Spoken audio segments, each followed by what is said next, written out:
Mali. Des officiers supérieurs et un Français arrêtés. Les autorités maliennes ont annoncé l'arrestation d'un Français soupçonné de travailler pour le service de renseignement français et ont accusé des États étrangers d'être derrière une tentative de déstabilisation des institutions, selon un communiqué lu à la télévision nationale. La junte, elle-même arrivée au pouvoir après 2 coups d'État en 2020 et 2021, s'est également exprimée sur les dizaines d'arrestations de militaires ces derniers jours, accusés de vouloir renverser le pouvoir. Ce pays d'Afrique de l'Ouest, coutumier des troubles politiques, est dirigé par des militaires souverainistes dans un contexte de restriction sévère des libertés par la junte et de violences djihadistes meurtrières sur le territoire. Dans son communiqué, la junte a annoncé l'arrestation d'un groupuscule d'éléments marginaux des forces armées de sécurité maliennes, qui cherchaient selon elle à déstabiliser les institutions de la République. Ces militaires et des civils auraient obtenu l'aide d'États étrangers,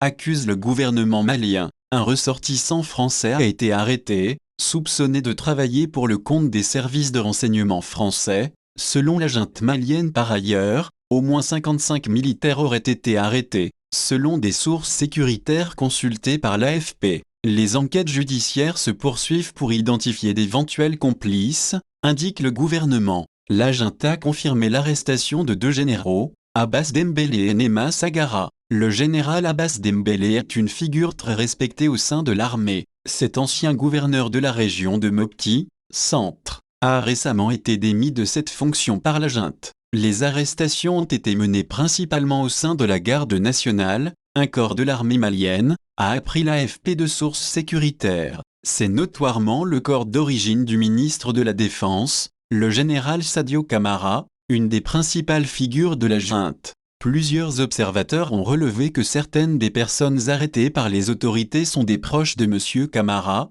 mais celui-ci n'a pas été inquiété à ce jour. Il y a 2 jours, l'ancien premier ministre civil du Mali, Choguel Kokala Maïga, et plusieurs de ses anciens collaborateurs, ont été placés en garde à vue par le pôle économique et financier dans le cadre des enquêtes sur leur gestion à la primature. Cet ancien poids lourd de la junte avait été nommé Premier ministre en 2021, avant d'être limogé fin 2024 après avoir émis des critiques contre celle-ci. Il avait notamment déploré avoir été tenu à l'écart des décisions sur le maintien aux commandes des généraux qui avaient initialement promis de rendre le pouvoir à des civils élus en mars 2024. Aucun lien n'a été fait entre son arrestation et celle des militaires accusés de vouloir renverser le pouvoir. Depuis 2012, ce pays sahélien fait face à une profonde crise sécuritaire nourrie notamment par les violences de groupes affiliés à Al-Qaïda et à l'organisation État islamique, EI, ainsi que de groupes criminels communautaires. Elle s'ajoute à une grave crise économique.